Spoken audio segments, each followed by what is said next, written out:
So I'm joined here with Chris once again after what was I can't even think of words to explain that performance today. How would you sum that up? Really disappointing. Same old flaws. A week later, here we are again talking about a shambolic defensive performance that sucked in John Ruddy into the mess as well. Now it's not just the guys in front of him. John Ruddy seems shot to bits. Yeah. I mean, I made the argument a few times before, sort of as a joke mainly, to say that Rudd should come in for Ruddy. Do you think that's time now? Do you think we've seen it with Joe Hart at Man City when he makes mistakes, he has been dropped? Do you think it's the same with Ruddy now? I do. No one's undroppable. I think that sometimes keepers have this special aura that if you're the number one keeper, that's it. But you can't run a team like that. Everyone else, every other position, you fight for your place. If you don't perform, you've got to be dropped.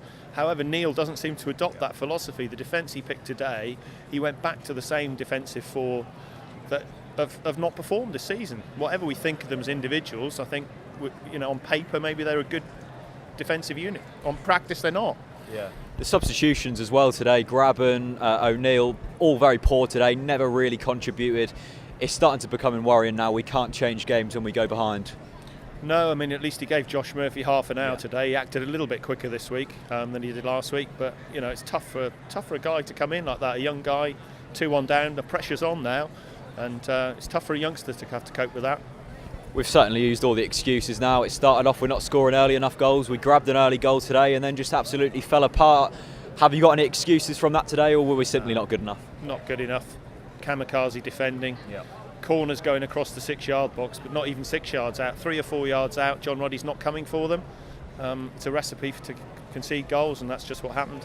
What do you think's going through Adams' mind now? Do you think that was his final game today? I mean, we have to make changes now. I'm not sure how that's going to be done, but it seems like that was the final game for Adams today. It wouldn't surprise me if that happened at all, and if it did happen, I wouldn't be against it, to be honest. My own patience has run out.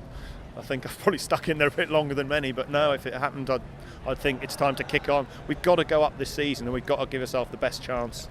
Neil's time's running out fast. A lot of people, including me, thought Mike Phelan would bring a bit of solidity to this defence today. That hasn't happened, maybe slightly shorter time, but were you expecting a more solid back line today? Well, it's very early for Mike to have any influence over things. I think that's a bit harsh. I don't know how much he had time to clue up on things beforehand. I wouldn't put it at Mike's door. I think again Neil Adams is accountable for what happens on the pitch. He picked that team. That team didn't perform.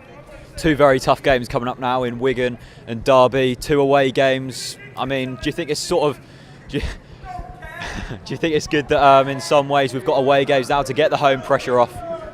Well, we're not performing away or at home, are we? So I don't think that makes any difference at all. No, it's tough, and I think we're doing it the hard way. We thought before 2 winnable home games, 6 points would get us bouncing back again. Well, we've got 1 point, haven't we? Cheers, Chris. Yeah, no worries, pal. No worries. Thanks a lot, mate.